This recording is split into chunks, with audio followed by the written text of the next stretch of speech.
Welcome everybody to tonight's First Tuesdays with Heart. It's January 7th, and I just realized there's a typo in the screen. It's 2025. I don't know how that, I don't know how it's 2025. But so glad you guys could join us. Hope everybody enjoyed their holidays and they were safe with great memories. So, HEART stands for Healing, Empowering, and Rebuilding Together. We're peer support for anyone impacted by any mass violence incident. Our heart team consists of Alice, who is a licensed professional counselor. She's co-director of Heart, and she's also the Route 91 and UNLV support group facilitator. Jackie is also a licensed therapist. She's the Resiliency Center Behavioral Health Program Coordinator. She's one of our original Heart coaches. And Jackie also facilitates the Route 91 and Third Tuesdays with Heart support group. And I'm Jill Winter. I'm co-director of Heart. I'm a Route 91 survivor. I assist Alice with the UNLV support group and Jackie with Third Tuesdays with Heart. So we always like to start with something kind of positive, a meme or whatever, but we found this, and it's so true. Life can look so different in just a few short months. Keep going. So tonight we are absolutely thrilled to have Dr. Alexis Kennedy back with us. You may have seen her presentation in, I believe it was July on sleep. Dr. Kennedy's worked quite a bit with us with Heart as well. So we're thrilled that she was able to join us again. She is a trauma researcher with a PhD in psychology who founded Compassion Recharge. She's a professor teaching both the criminal justice and the Faculty of Medicine at UNLV. As a forensic psychologist, she has worked for decades on the issues of child abuse, sexual violence, and human trafficking. And her research and talks over the last 7 years have focused on the cumulative effects of working with victims and people in crisis. In addition to being a former attorney, she works with first responders, healthcare workers, and others throughout the US and Canada facing the challenges of overwhelm and burnout. She's a passionate advocate for understanding the latest science on the effects of stress on the body and mind, and loves sharing the importance of investing in your health so that we can all enjoy life more. So with that, I'm going to turn it over to Dr. Kennedy. Thank you again for letting me come back and talk. I love having the chance to talk about how to reduce stress and how to reduce overwhelm. I know coming off the holidays is a very triggering time for those of us healing from trauma because it just is a reminder of things that are different than we thought they would be. And sometimes being with family is recharging, sometimes it's the opposite. So it's as we're heading into setting all of our resolutions and our ideas to change, I thought it would be the perfect time to actually talk about what are the best ways to take care of yourself? What are the best ways to spend your time so that you're really the sort of the best steward of your self-care? So let's see if I can get this. Well, it's not advancing. There we go. All right. I will start. I'm going to try and stick to my 30 minutes, which is always tricky because I get very passionate talking about the science of the science behind our stress responses. But I'm going to talk just a little bit about how the stress that we're going through sort of takes over our body. And then I want to talk a bit about how we spend our free time and why some of the choices we make might not be the best choices. Then I want to look at really the downside to a lot of those self-soothing behaviors, but we're going to end with some concrete ideas on what are the best and healthiest ways to take a break from work and stress and all the things that we have going on in our lives. Because for a lot of people, especially on the healing journey, we might look okay from the outside, but how we feel inside is totally different. And we don't always want to share, particularly anytime you're coming off of a trauma.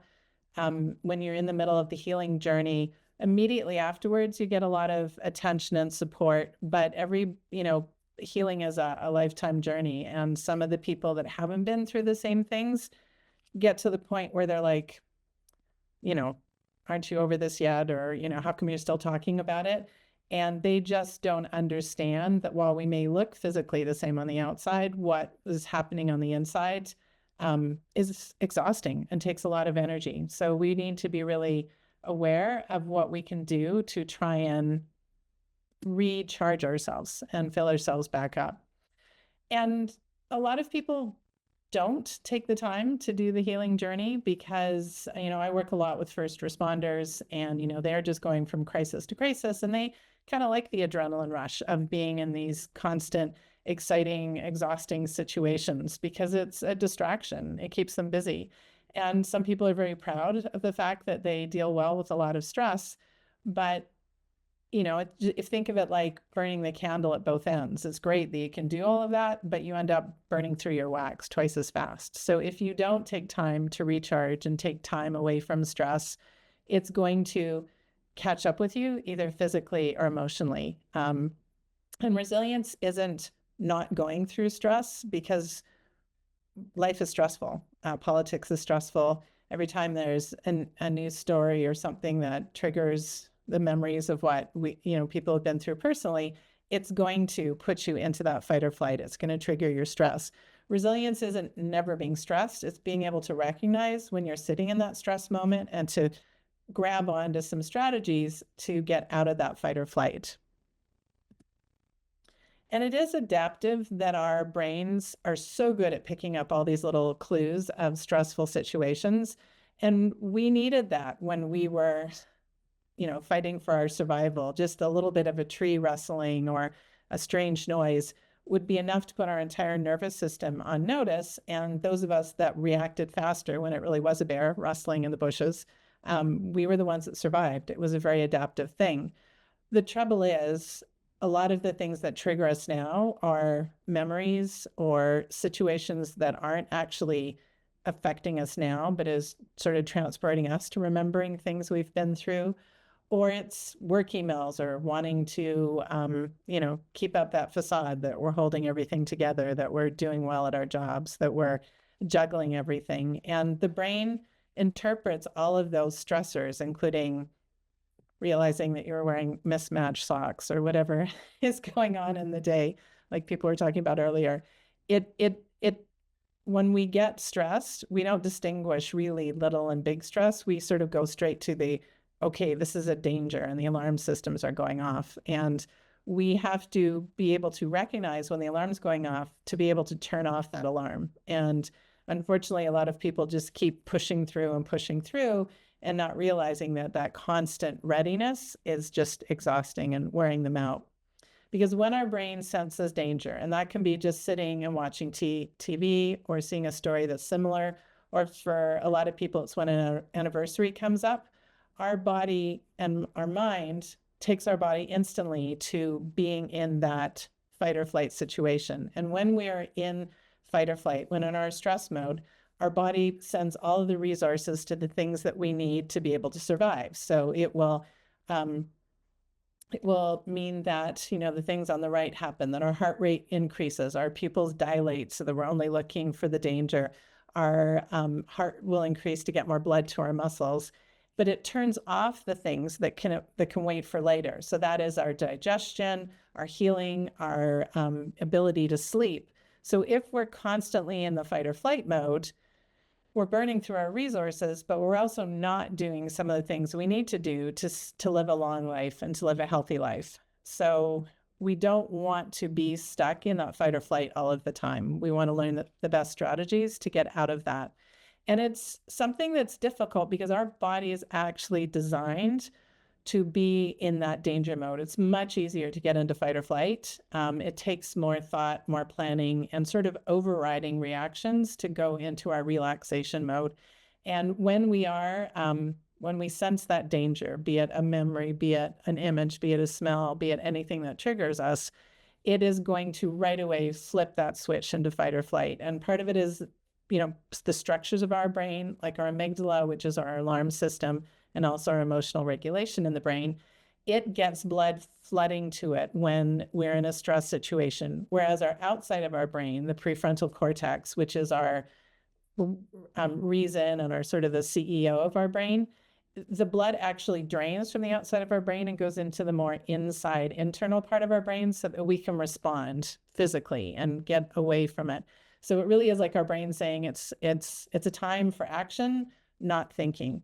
And that's something that people don't realize. They think that they're at their peak performance when they're always in their sort of adrenaline rush, fight or flight mode, but you're not, because you're in more of that reactionary survival mode and not that sort of deeper thinking processing. So a lot of people who find it difficult, the journey of having to heal from processing the things that they've seen, the danger that they've been through, they like to actually stay busy and do things that keep them distracted, because that way they don't have to spend the time thinking, processing, and healing.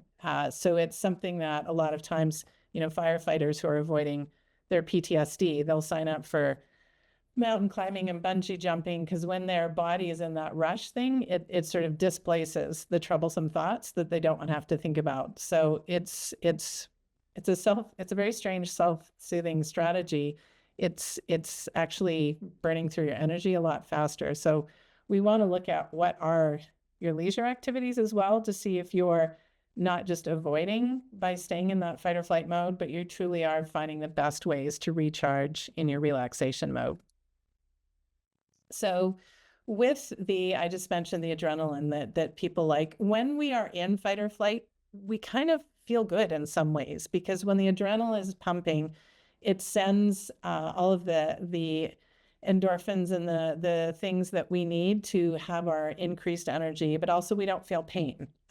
So when people are distracting themselves by doing really busy stuff, sort of exciting stuff, it makes you feel more alive, but again, it's going to be burning through your resources. So being in fight or flight is supposed to be a short-term thing. It's something that we do to run away from the bear. It's something we do to marshal those resources to run. The trouble is, when our fight or flight is being triggered by sitting and watching the TV, and we're not actually getting up and running or getting up and fighting, our body gets confused, because the brain is saying there's danger here, but our body's not actually reacting to that danger. And being in a constant state of readiness, always being in fight or flight, means that your brain's sort of left to say, well, what's going on? Why is my heart racing, and why is my breathing shallower? And it'll interpret it as, well, there's a danger. And if you don't know how to fight the danger, address the danger, long-term being in that acute short-term response will lead to anxiety. And we definitely saw that during the pandemic, where people knew something was wrong, but we were all sort of locked at home. We didn't know where to go. The human brain also doesn't like not having the answer.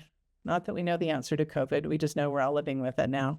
But at the time, it was just so weird to see the entire planet not know how to handle something. So a lot of people's anxiety increased during the pandemic. And that's true from all of the different traumas that we go through, collective traumas and situations where there aren't answers for why it happened, and there aren't quick sort of solutions to move on from the thought processing that we have to do to understand, to get to the new normal on the healing journey. So the trick, though, to recharge your body and to give you the time to do the hard healing work that you have to do, is to invoke your parasympathetic nervous system, which is your rest and relaxation system. And the nice thing is, we're not taught necessarily how to invoke it, but it is turning off that alarm clock. We really want to turn off that constant being in fight or flight.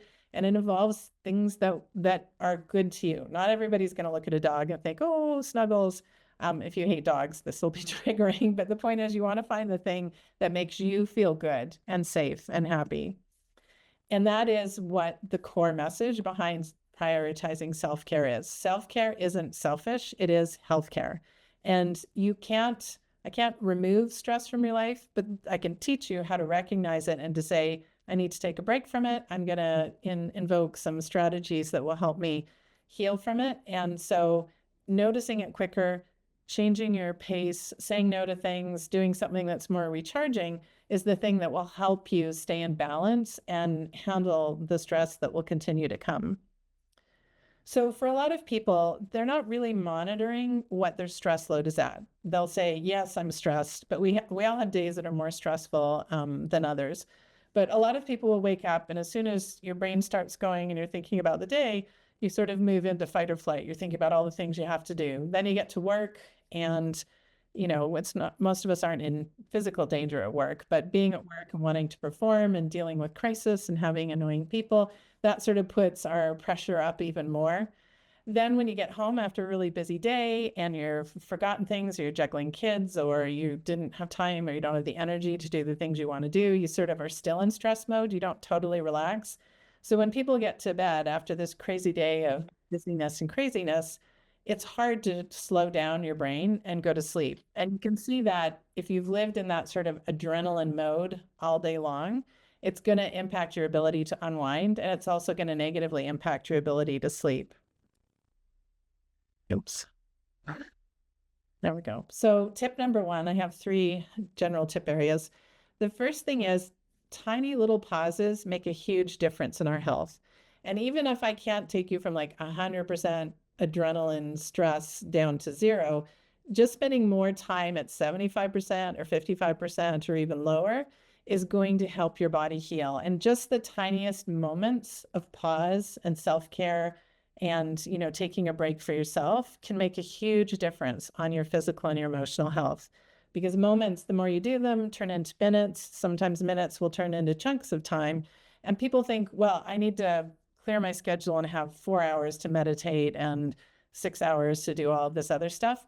Really, we can make a huge difference by building in little 10-minute blocks. So if you wake up in the morning and the first thing you do is check your phone and look at the news and see what has happened in the world, and then you check your emails even though you're still in your pajamas and you're not going to answer them until you get to work, that's feeding your body with stressful things. If you instead say, all right, it's 7 o'clock and my email can wait till 7:10, I'm going to start with just a 10-minute cup of tea, and I'm going to look out my window and I'm not going to do anything. I'm just going to think about what I like or what I can see.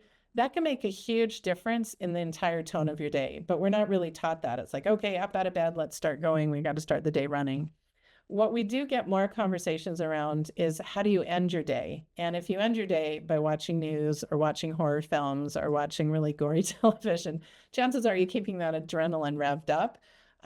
Ending the day instead with meditation, even if it's, a guided meditation, if meditation doesn't feel safe for you, a body scan, journaling, taking a bath, reading an actual paper book. Those are all things that will help your body bring that gauge down so that you're going to be able to unwind a little bit, let go of the things from the day, and sleep better. So we can interrupt throughout the day by just building these little strategies in. So start your morning by just not thinking or not talking to anyone for 10 minutes. Some people need that in the morning. Some people wake up chatting, but some people just need that minute to wake up.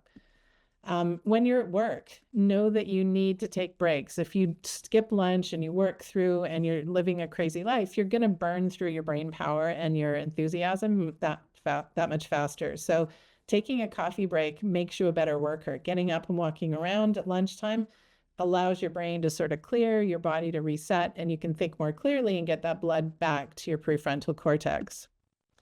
When you get home, being able to say, well, maybe I have to work after dinner, but during dinner, I'm not going to think about work. I'm not going to look at my phone. I'm just going to focus on my kids or my partner, or, maybe just eat mindfully by yourself. That will also bring your adrenaline way down, so that by the time you get to bed, if you have a routine where you stop checking emails and stop checking your phone and read, a paper book, instead of, being connected to the media and things like that, you're going to be able to slow down your heart rate, slow down your breathing, slow down your brain, and that's going to improve your quality of sleep. Yes, no devices. So we tend to think about our performance at work. That's where we have the most pressure. At this time of year, we also think a lot about our health and where are we doing well and where can we improve. But there's also other main pillars in our life that help charge us and help us sort of heal and keep us resourced for the work that we need to do. Love is one. Are you connecting with people that you consider dear? But play is one that we stopped talking about as adults. So I really want to talk a bit more about play, because we've lost that sense of play, particularly here in North America. We're very focused on work to the detriment of our health, and the research is showing that. So there's no right fun thing to do. But I like people to think about, when was the last time you did something that wasn't for work, that wasn't for family, that wasn't an obligation, where you totally lost track of time and you just felt younger and healthier? So I just want you to take a minute and think. I mean, for some people, it was playing games over the holidays with family, something that you have to bully kids to put down their phones and do. But we miss a lot of those social connections. Sometimes it's catching up with friends at coffee shops. Sometimes it's just, reading an old favorite book, or doing a craft, or decorating, or putting away the decorations. Anything that we do that is social connection or family, that's not for purpose, is one of the best things that we can do. And there is research coming out now on the importance of play. So one of my favorite books came out in 2021 with Catherine Price, The Power of Fun. And she describes what play and fun is as really being in a different mindset. And I like her definition. She says, true fun, I realized, is the feeling of being fully present and engaged, free from self-criticism and judgment. It's the thrill of losing ourselves in what we're doing and not caring about the outcome. It's laughter. It's the bliss that comes from letting go. So we can all think of when we played games as kids, or when we colored, or when we did art, when we did hobbies. We had that time where we would do it for the pure joy. There's no purpose. You're not doing it to make money. You're not doing it to impress someone. You did it because it brought you pleasure. And we forget to do that as adults. But for me, when I got really burned out, I turned a lot to knitting, which horrified my children. And I know it's slightly cool now, but it was just one of the most important things I could do to help. By moving my hands slowly in the knitting motion, it sent a message to my brain that I wasn't in danger, that I had the luxury of being able to slow down, and the repetitiveness. It's also a left-right sort of brain thing when you're knitting or doing a craft. So anything that engages different parts of your body helps you calm down, which you guys, if you've learned about some of the different treatment modalities, that's what they're trying to do in treatment. But that anything you do, coloring, artwork, gardening is one of the best things that you can do, where you're just in the moment. And so playfulness is that you're outside of your normal reality. And that's why playing games with family is kind of fun. You're not actually conquering the world and Risk, but for a moment, you're doing that. You're in a world that's somewhere slightly different. Flow is when you're doing something that you just lose track of time because you're focused on the task, you're not focused on the outcome. And connection is when you are feeling one with either the environment. If you go for a walk, we feel really connected when we're outdoors, or if you're playing games with people, or if you're meeting people for coffee, that's social connection. You meet someone and all of a sudden you're like, oh my gosh, we've been here for 2 hours, because you're having fun, you're laughing, it's not for a purpose. That's sort of the definition of true fun. So hopefully when you thought of the things you enjoy, you can sort of see how really all of that is about being grounded. But when we talk about being grounded, we're often doing it in we're trying to stop the franticness. So you have to ground yourself right now. But being grounded is a healthy state of being. It's what recharges us. So you can be grounded even if you're not like a yogi sitting in a studio doing it that way, just by being really into coloring, or by being really connected to someone and losing track of time. That connection is grounding. So the tip number 2 that I have is to take a break from passive activities. And this is one that our world has changed so much. The fact that we have a little computer with us at all time on our hands. The second a question occurs to you, like, how many pounds of almonds does a tree generate in a year? You can right away look it up and have that instant answer. But that is not the same thing as true connection and true fun. But we think it is. But it's because we're addicted to the dopamine of the intermittent rewards that come from most of our phone activity and internet activity. So this may be a controversial statement. Phones are not true fun. We love our phones. We think that they're fun, but we have lost track of how addictive they are. And so research is showing that people will touch their phones 2,600 times a day, which just seems insane. The second if you're driving and you're tempted at a red light to pick it up, but if we're waiting in line, we're on our phones. If we're at a meal, we're on our phones. If we're walking into work, taking a break from work, walking away from work, we're on our phones checking it. And we find that now North Americans spend about 5 hours per day browsing on their phones. This one is kind of shocking but true, but 85% of Americans use them while chatting to family and friends. So you're watching TV, you're talking to someone, you're on your phone. We're not as good at multitasking as we think we are, but it's kind of funny when you see kids call out their parents. It's dinner time and all of a sudden everybody is on their phone. Catherine Price, who writes about fun, she calls them weapons of mass distraction because it has just become everybody is using it to distract them. And that's something that I don't think we have enough conversation going around about that. So I have the ABCDEs of why your phones are bad for you. Just mindlessly scrolling on your phone is bad for you. And I'm not saying don't have phones for emergencies. Obviously, we need them, but we need to be aware of why we use our phones. Why do we scroll? Why do we check our work email 6 or 7 times in the evening? If there is a true work emergency, they're going to call. But we're just so used to wanting to be in the know, wanting to know what's happening. And so we do this because it gives us some pleasure. It's with this idea that we're avoiding pain by trying to be on top of things. We wouldn't do it if we didn't get something from it. And that's the biggest problem with scrolling social media, is that we spend a lot of time doing stuff that isn't pleasurable, but for that one funny video that makes us laugh out loud and that we send to someone else, that it's just like gambling. It's that intermittent reward, that dopamine hit. So we are getting something from that scrolling. It makes us feel better. It's a self-soothing behavior that people do. When we don't want to think about tough things, we'll distract ourselves by looking up houses on Zillow or new Etsy things or patterns or whatever it is that is your thing that you're searching. And that makes us feel safer because we're able to change our focus and look at something. The trouble is we spend too much time doing it, and often what we find isn't actually making us feel better.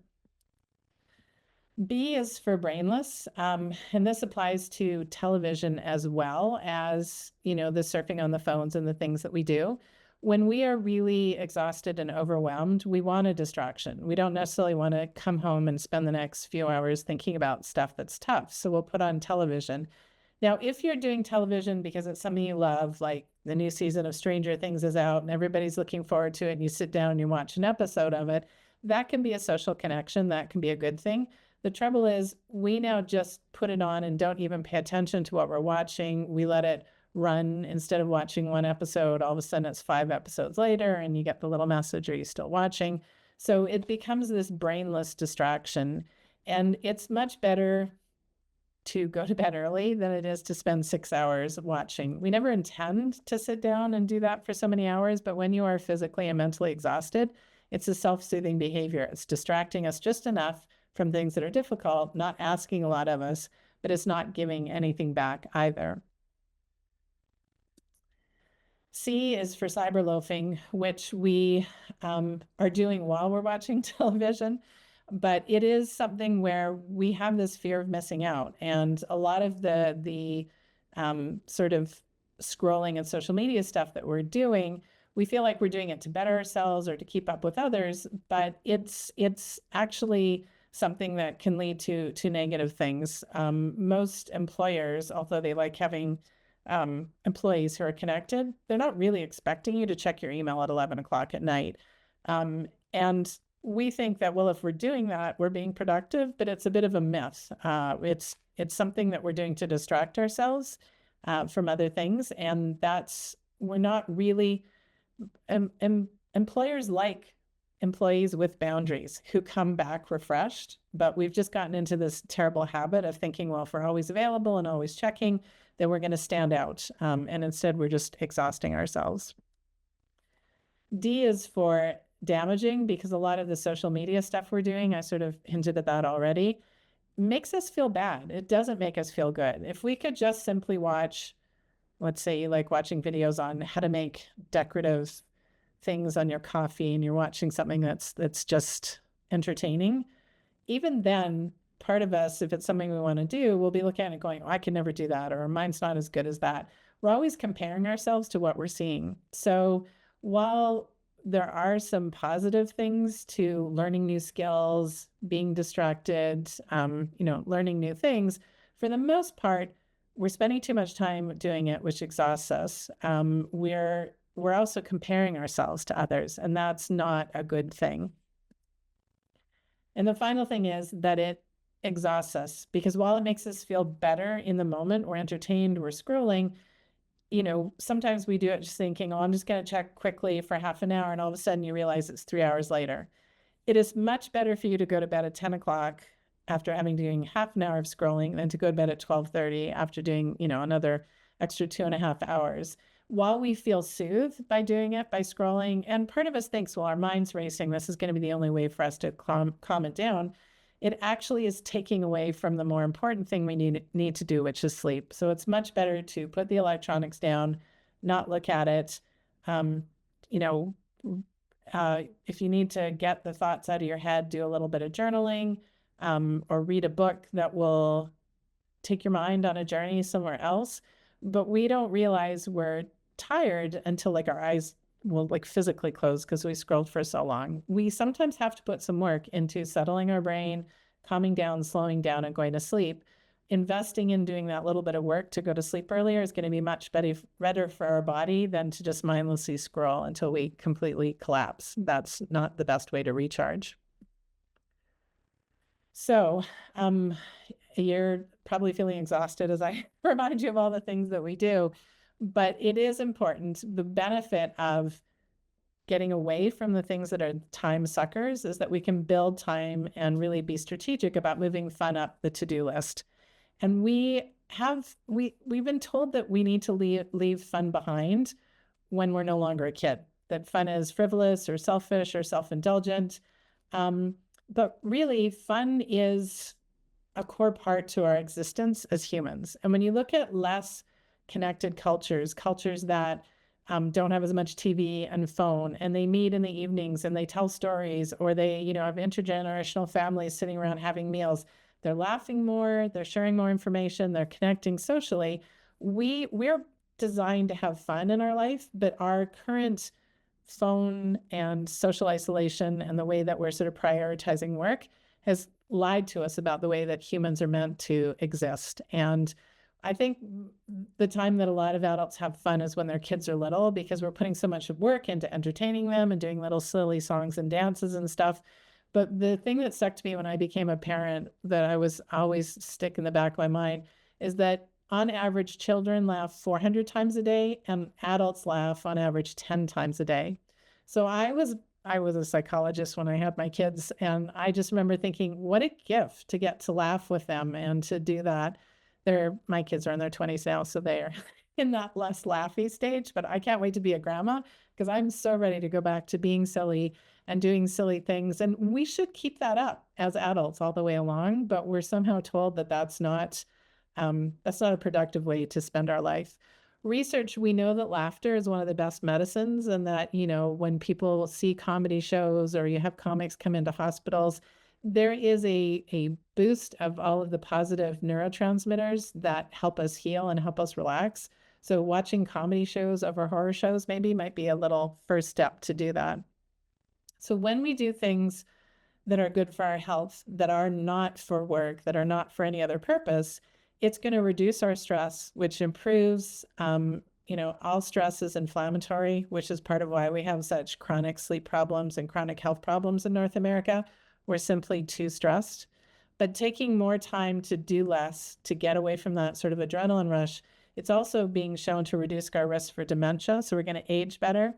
And we know that it improves our mental health as well. And so particularly if you're in a tough mental health period of healing where you're having to put a lot of work into getting back to a new normal because of things you've been through, self-care and fun and things that are not what people traditionally think of as productive can be the most important thing for healing your brain. So I have 5 strategies for building fun in, and I just thought I would call them Drive. And any of these work, all of them work. But the point is, just do the ones that you find enjoyable. So the first one is dance. And a lot of people will be like, no, I'm not a dancer. But music is one of the fastest things to change your mood and to get your mind out of loops of stress. And I mean, a lot of the firefighters I work with, they love country music. I mean, whatever music is the music that sort of boosts you and change your mood, that's one of the best things you can do. So if you're in a moment where you're really stressed at work, I do this sometimes at the office. I'll just close the door, put my earbuds in, and just, blast a song I love. Or you're going home from work and you just crank up the music in your car. Dance has been shown scientifically to help calm the brain and to decrease depression, anxiety, and it really is one of the quickest ways to turn around your mood, especially if you do it with other people. R is for rest, and I talk all the time about sleep and how important it is. We are in a worldwide, well, particularly westernized nation, epidemic of sleep deprivation, and that sleep deprivation means we're not healing, which means we're getting sicker, we're shortening our lives. So we need to find ways to sleep better. And reading your phone, reading your email right before bed, reading the news headlines right before bed, it floods your body with stress hormones. So you want to take a break, but take a break both mentally as well as physically. So I encourage you to not read your phone or not read your emails at night and choose sleep over distractions. I is for inside out. We are living our lives in the wrong place. We are completely inside now. That's just the way we've designed our world. And we as humans need sunlight. We need vitamin D. We need to be outside, even though it's cold and snowy and windy and rainy, wherever you might be. But it's one of the best things we can do to reset our nervous system, to calm it down, to age well. So taking a walk outside, even when it's rainy and snowy, it actually gives you energy. The trouble is we get home, we flop on the couch, we think we're not going to have enough energy to do it. Even when you think you're on empty, just getting up and doing a 10-minute walk, even a walk around inside your house or dancing to a couple of songs, it actually increases your energy. So our couch is lying to us that we're actually recharging when we're lying on the couch. We're not. Getting up and moving, and particularly being outside, is one of the best ways to recharge your energy. V is for vacation. Most of the people in Europe laugh at North Americans because of how they don't take their vacation time every year. And we complain about not having enough vacation time, but we have like one of the worst usage rates. The other thing we do chronically wrong is when we go on vacation, we totally make it busy and we schedule things, we're going to do things. And especially if you're, part of a group where you're the one who's used to organizing and scheduling and wanting to make sure everybody's having fun, vacation should be time to get bored. It should be time to completely unwind and not check your email from the beach and not, do the things you want to unplug. All of the research shows that employees who unplug are actually better employees, but we've convinced ourselves that we have to always be accessible and we're going to check in and always be available. And we're doing ourselves a disservice. We're not as good of workers if we don't take time to relax. And E is for engage, because we are social animals. And a lot of times, especially when you're on a healing journey and you're exhausted and overwhelmed, you'll get an invitation to do something and you think, I do not have the bandwidth for that. Like, there's no way I'm going out on Friday because, I don't want to ask questions or be asked questions, or I just don't have the bandwidth for it. But when you do force yourself to go out and take a break and connect with people, you'll notice, even though you drag going there, when you come back, you feel good. You've had a couple of laughs. You've been able to hear about other people. You've been able to think about something other than yourself for a while. It really is the most important thing that we are getting further and further away from. And I don't know if you saw the outgoing medical, my brain just spaced on the word, the head Surgeon General, the outgoing Surgeon General just wrote a letter about his worries for the United States and how we are not connecting enough. And he was talking about his dad growing up in a village in India where they didn't have running water or anything, but how they had social connection, and how he's really worried for the US, how we're just not connecting, or we're becoming more and more isolated and more lonely. And he sees that as the biggest health threat, both mental health and physical health. So it's being recognized by medicine and research that we need to connect to other people. So how did I do for time? You deserve to take care of yourself. That is my message and takeaway. It is not selfish. It is absolutely critical for resetting your nervous system and being on a healing journey. So if you want to learn more about the work that I do, I have a website that's recharge.how. So if you go on there and join my email list, I send out emails and do free webinars. I was just talking beforehand. I'm starting to do a lot of this teaching in social media, even though I told you all not to look at your phones. If you're going to look at your phones and you're on TikTok, you can check me out at dr.alexis.recharge. Or a lot of my TikTok is now being pushed to YouTube. So I'm starting to post more of these trainings on YouTube and YouTube Shorts. So I'm stress decoder on YouTube, because if you're going to mindlessly scroll, don't do I was gonna say, don't do gossipy reality TV. I mean, for some people, that is their break. If you're going to be on your computer, doing games can be better than reading the news. Like, just be mindful of where you're putting your attention. I do recommend animal videos and funny things like that, because it is a dopamine hit. It's something that makes us feel better and gives us a break, maybe gives us a laugh out loud. But just keep it limited. Don't spend all of your time doing that. All right, there, I stopped that. That So was fabulous, Alexis. I loved every moment of that. That was great. That thank was you for letting me great. do it. I know I always get to talk about sleep, but I think we need more fun in our lives. I agree. And So, okay. I'm just wondering what counsel you would give somebody is to like, I can't play until my work is done, and my work is never done. Mhm. Um, if the work is not done at the end of the day by 8 p.m., it's okay to say I'll start again next 8 p.m. We have to unplug and we have to recharge. And because if we're not going to get it done by 10 p.m., we're not going to get it done by 12. It'll wait. It will wait. But we get into this scarcity and panic. But the people who never take breaks, who never take vacations, who get things done faster than everyone else, they just get given more and more responsibility. Like, it's our job to say, here's my guardrails and here's what I need. Because when you're exhausted, you're not as sharp. It takes you longer to read things. It takes you longer to come up with solutions. It's much better to have a rested employee than a completely exhausted employee. It's diminished returns if you spend too much time doing it. So there's a point where you sort of say, this is undone, but it'll wait till tomorrow. That's time for me. So it's reframing it and giving yourself permission. Yes. Okay. And I can speak to not looking at social media. On Saturday, I was kind of doing that when I was winding down, and there was something going on one town over from me, and I was tired, thinking, okay, I'm just going to decompress for a few more minutes, go upstairs, go to bed, and seeing what was posted. Thankfully, it ended up being an isolated incident, but my adrenaline just got going again. So instead of going to bed at 11:30, I went to bed at 2 a.m. and that just totally screwed up my next day. So I am working really hard to not be looking at social media in like the last hour before I go to bed. I mean, the best thing is to charge your phone in another room so you're not tempted to do it. Because we will sort of flop in bed, then our mind starts going, and you're like, oh, wait, I need to check this.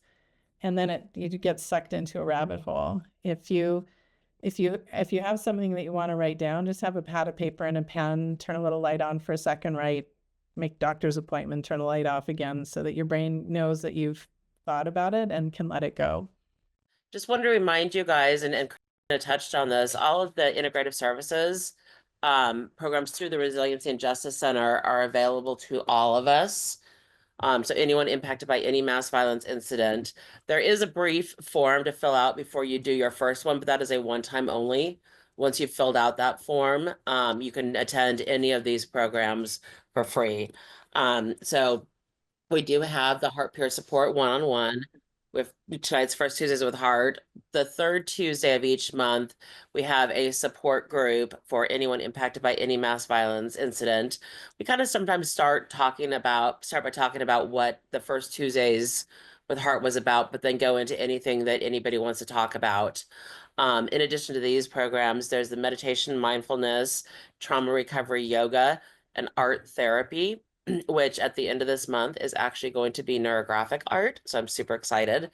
All of these programs are available virtually, so you can attend from anywhere you want. The equine therapy demonstration is local to Vegas, but if you happen to be visiting Vegas and they're doing the demonstration, you're more than welcome to attend that as well. For more information and to register, if you please go to the resiliencyandjustice.org/calendar. All that information will be on there. And here's just a brief look at what is coming up. Anything that is not event specific, so the Route 91 and UNLV support groups can be attended by anybody impacted by any mass violence. So we'd encourage you guys to take a look at that. And again, these are all free. So for additional support, we have a few different resources for you guys. The resiliencyandjustice.org/heart to click for peer support. The disaster distress helpline was created to help anybody impacted by a natural or man-made disaster. So that's a great one. They are 24/7. The National Mass Violence Center is amazing for resources. And actually, we have our first Tuesdays with Heart next month. We are having somebody from the NMVC join us for our presenter. There are 2 Facebook pages, Survivors in Solidarity and the Rebels Project. If you're not a part of those, they are really good for getting support from other people impacted. The 988 crisis line, if you're not part of our First Tuesdays with Heart Facebook page, we do have that. And then several months ago, we started a Cooking for Post-Traumatic Growth Facebook page. This is recipe sharing for anybody who's impacted by mass violence. And this is only for fun. We don't talk about anything serious on there because sometimes we just need that break. So if you enjoy cooking, if you're looking for recipes, I would encourage you to join that. So next month will be February 4th. I cannot believe I'm saying that. Dr. Alma Del Smith from the National Mass Violence Center will be talking to us on mindfulness. So we really appreciate you guys all joining us. Hope if you're in an area experiencing crazy weather that you stay warm and dry and don't get blown away. But we really appreciate you guys. So let us know if you have any questions. Please feel free to reach out either through email or our Facebook page, and we're there for you guys.